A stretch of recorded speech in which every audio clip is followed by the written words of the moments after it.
Sonny Angels, Smiski, Labubu, Calico Critters, the list goes on. These tiny collectible toys in the form of blind boxes have captured the hearts of not just kids, but adults too. Due to high demand, the prices for these little figurines have skyrocketed in the US, but that's not stopping people from buying them.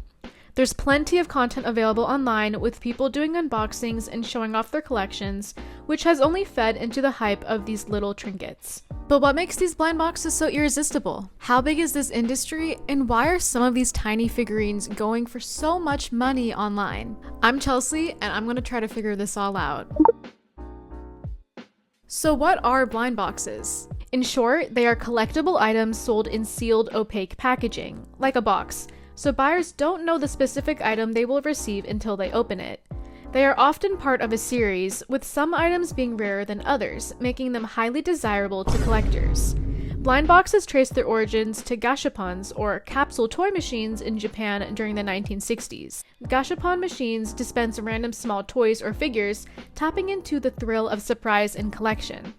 This concept was later adapted into a more sophisticated blind box toy, particularly by companies like Kid Robot and Medicom in the early 2000s, which featured designer vinyl figures. Blind boxes have gone from niche collector's items to full-blown mainstream must-haves in the US in just a couple of years. You'll find them everywhere: Target, Amazon, boutique shops, you name it. And thanks to platforms like TikTok and Instagram, that hype is only growing.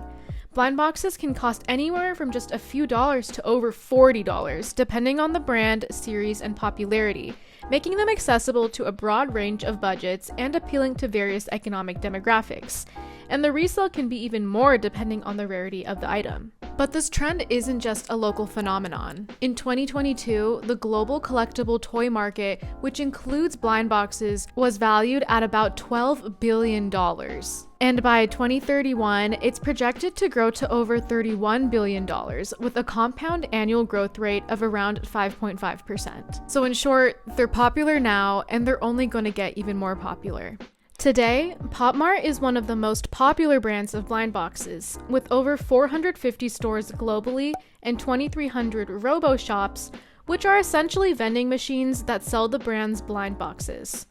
There are only a couple brick-and-mortar stores in the US, but the few locations that do exist are super popular, with people flocking stores to see what's in stock and attempting to get their hands on popular figurine series like Labubu. There are also plenty of certified stores that sell the merchandise too, so you don't have to worry about potentially buying a fake online. The craze over Labubus is something I just can't quite wrap my head around. These quirky monster-like dolls fly off the shelves, making it pretty difficult to actually find one in store. Just a quick search on eBay and you can find people selling them for hundreds of dollars. Again, I don't quite see the appeal of spending so much money on little toys, but if it brings you joy, then more power to you. Sonny Angels is another type of blind box that is highly sought after. I've seen plenty of content online of people unboxing these naked baby figurines, and they seem sold out in a lot of places in the US. At $10 a pop, it's not the most expensive toy to collect, but with the hype surrounding them, I've heard of stores inflating prices to as much as $35, which is pretty insane. That's literally a markup of 250%. Yes, they are collectibles, and some of the designs are fun and cute, but I just don't get it. Like, if stores are selling Sonny Angels for $34.99, it must mean there are people willing to buy them at those price points. And the best part is, you aren't even guaranteed a specific design. As in, you might end up with a design that you don't like, or even worse, a duplicate. This whole blind box trend is kind of reminding me of the Cabbage Patch Kid craze from the 1980s and 90s. Back then, people were absolutely obsessed, racing to stores during the holidays to grab these unique dolls for their kids. The combination of uniqueness and scarcity made them so desirable that there were even riots in 1983 just to secure one. And let's not forget the resale market. Parents were shelling out ridiculous amounts of money just to get their hands on these one-of-a-kind toys. Now, of course, it's not a perfect parallel to today's blind box craze. For one, blind boxes feature a range of figurines, and there's the added layer of randomness. You don't know what you're going to get until you open it. But there's definitely a shared thread, the scarcity of the toy driving up the hype. Whether it's the limited run of Cabbage Patch dolls or a rare figure hidden inside a blind box, the fear of missing out, or FOMO, keeps people coming back for more. So yeah, the packaging and the era might have changed, but the core idea remains the same. The joy of discovery, the thrill of exclusivity, and the excitement of snagging that rare collectible item. And this brings us to the question, why are these toys so popular? I think what is so appealing to many is the chance of receiving that rare item that is worth more than what you paid for, as well as just the general novelty of opening the package. For older collectors, blind boxes can provide them a sense of nostalgia, reminding them of a childhood where they likely collected cards or similar collectible items. The suspense of choosing a box from a stack and ripping open the box provides a thrill that can get addicting, making you want to purchase another, especially if you aren't happy with the one you end up with in the first place. With that being said, are blind boxes gambling? Considering gambling involves risking money or a material possession on an uncertain outcome, yes, blind boxes can be considered a mild form of gambling. Both buying blind boxes and gambling involves betting on something, whether it be getting a rare item or hitting the jackpot. The element of chance lures you in, and when you get the outcome you were hoping for, the dopamine you are hit with reinforces that behavior, likely making you want to try again. With that being said, I don't think opening blind boxes is nearly as bad as going into a casino and gambling away hundreds of dollars. Because at least in this case, you're guaranteed something, even if it's not the item that you initially hoped for. And collecting blind boxes can definitely be seen more as a hobby, whereas gambling is, well, a problem. And of course, this wouldn't be a video without me talking about the environmental impact. Blind boxes are undeniably part of a larger culture of overconsumption, and they come with significant environmental implications. While they may seem like harmless fun, their impact on waste generation and resource use is worth mentioning. The packaging the toys come in is the most visible environmental downside of blind boxes.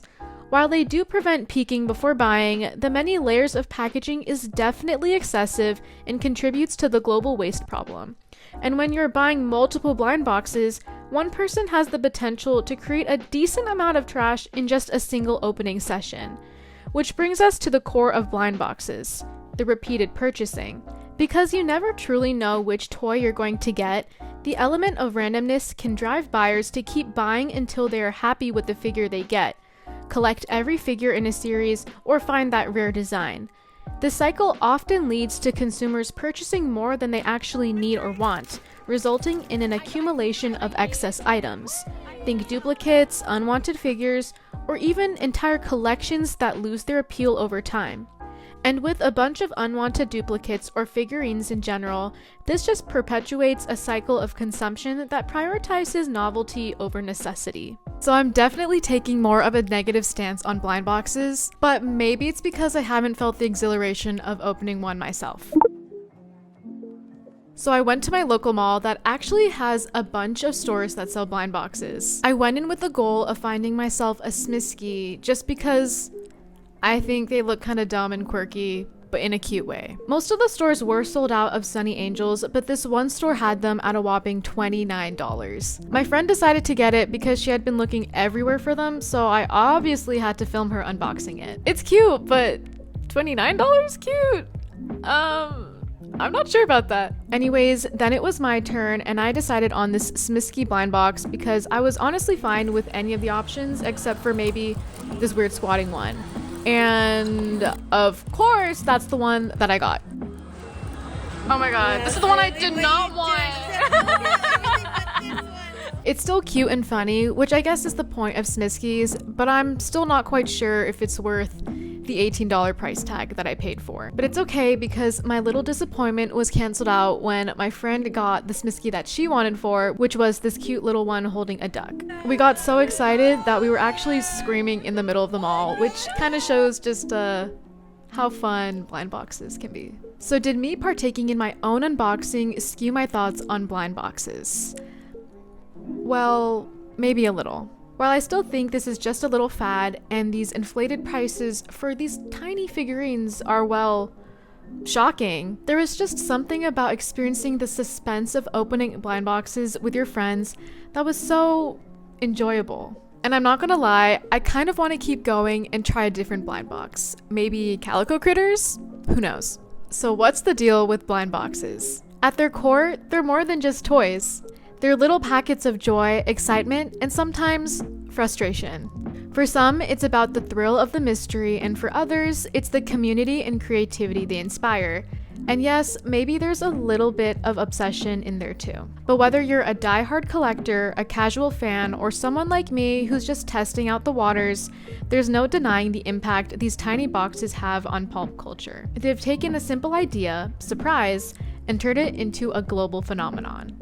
In the end, it's up to each of us to decide if blind boxes are a fun hobby, a slippery slope, or something in between. Either way, they're here to stay, and who knows, maybe the next blind box you open will have one that sparks your own collecting journey. Thanks for watching. If you've reached this point in the video, just know that I appreciate you so much, and you should hit the subscribe button and like this video for more content like this in the future. What's your favorite blind box toy, and what do you think of this craze? I want to know in the comments below.